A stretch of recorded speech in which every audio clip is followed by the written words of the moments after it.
Vishwakarma engineering drawing classes में आप सभी का स्वागत है। छात्रों को सलाह दी जाती है कि विश्वकर्मा इंजीनियरिंग ड्राइंग क्लासेस के वीडियो को सिर्फ रेफरेंस पर्पस के लिए ही यूज करें।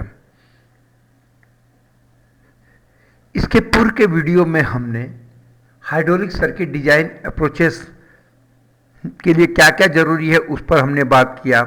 उन सबको मिला करके एक न्यूमेरिकल प्रॉब्लम हमने सॉल्व किया और उससे जो डाटा निकला उस डाटा को लेकर हमने एक वीडियो हाइड्रोलिक सर्किट ड्राइंग का हमने ड्रॉ किया।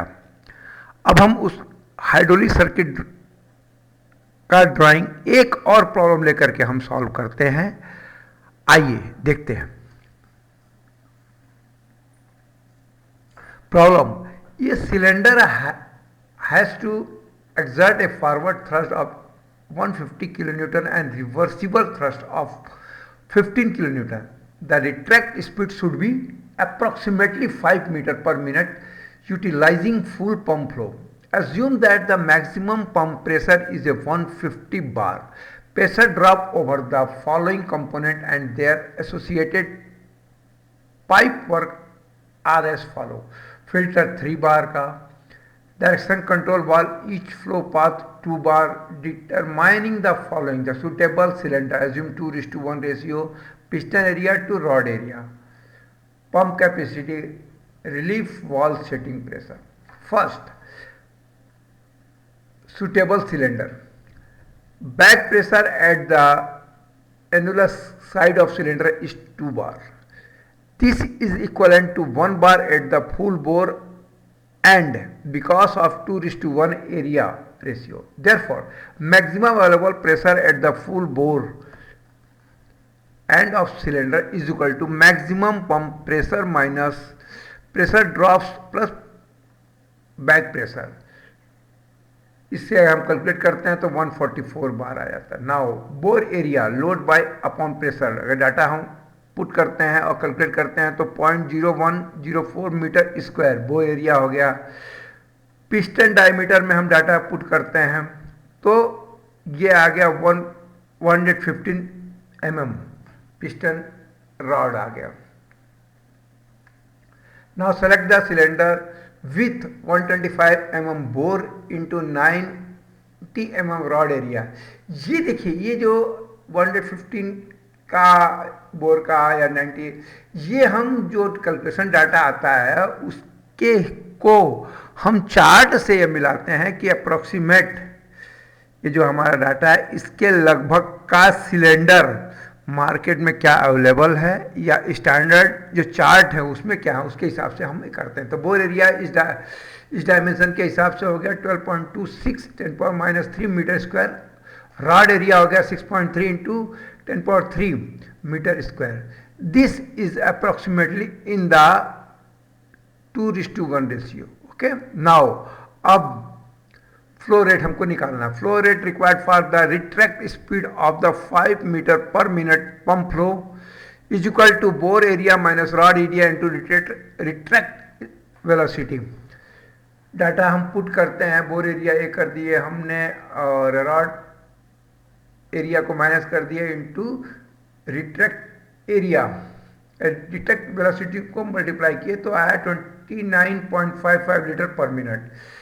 ये जो फ्लो आया, फ्लो रेट आया, इस फ्लो रेट के हिसाब से हम रिजर्वायर सेलेक्ट करेंगे। तो रिजर्वायर के लिए थंब रूल है कि फ्लो रेट इंटू 4, 4 गुना, तो इसका मल्टीप्लाई 4 करते हैं तो 118.2 लीटर आता है।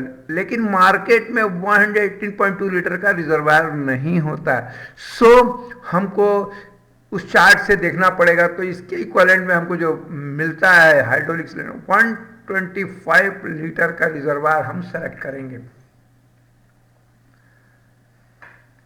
अब हम रिलीफ वाल्व सेटिंग का जो कैसे करते हैं उसको हम अब बात करते हैं।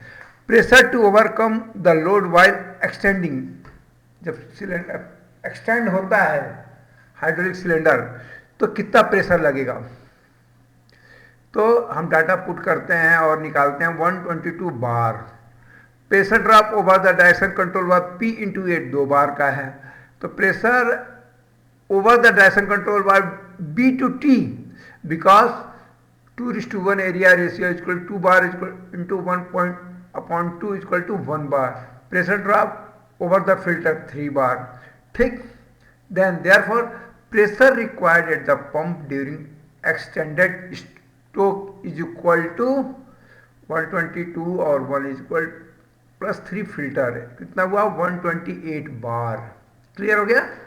अब रिट्रैक्ट में ये क्या हुआ, फॉरवर्ड डायरेक्शन के लिए है और रिवर्स डायरेक्शन के लिए कैलकुलेट जब हम करते हैं तो pressure to overcome load during the retract is equal to 25 bar, control valve P to B 2 bar और A टू A के लिए 4 बार, फिल्टर 4 बार.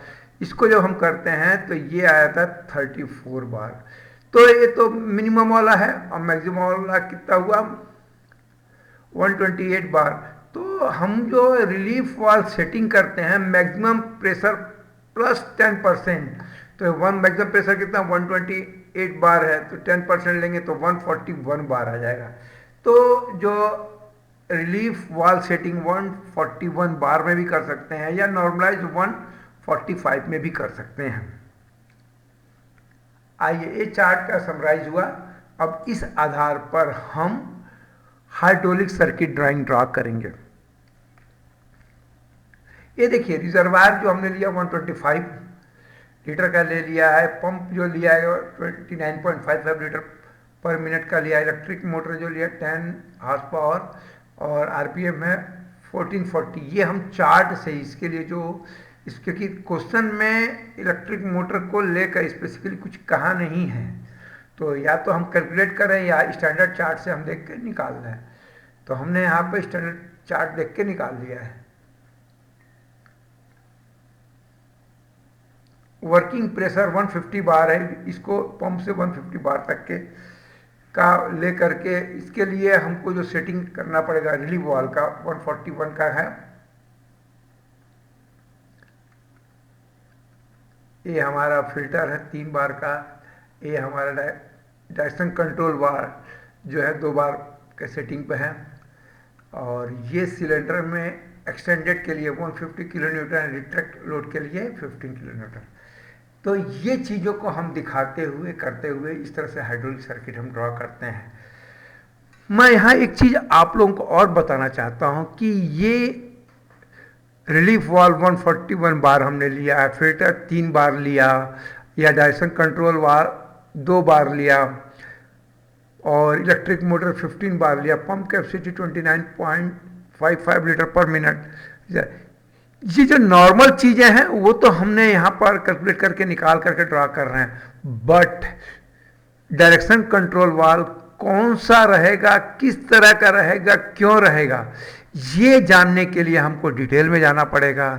फिल्टर कौन सा रहेगा यह जानने के लिए हमको डिटेल में जाना पड़ेगा. या रिलीफ वाल्व किस तरह का रहेगा या चेक वाल्व का सेटिंग कितना रहेगा, ये सब जानने के लिए डिटेल में हमको पढ़ना पड़ेगा. अतः मैं एक simple circuit diagram of hydraulic system मैंने आपको बताया है. आगे के वीडियो में मैं बहुत ही डिटेल में पंप के बारे में, रिजर्वायर के बारे में, सोलेनॉइड के बारे में या फिल्टर के बारे में, किस तरह के हाइड्रोलिक एक्चुएटर मतलब सिलेंडर या मोटर होते हैं उसके बारे में और विस्तृत बातें हम करेंगे. लेकिन प्रारंभिक जानकारी सर्किट डायग्राम का मैंने अभी तक आपको बताया. Okay, thank you.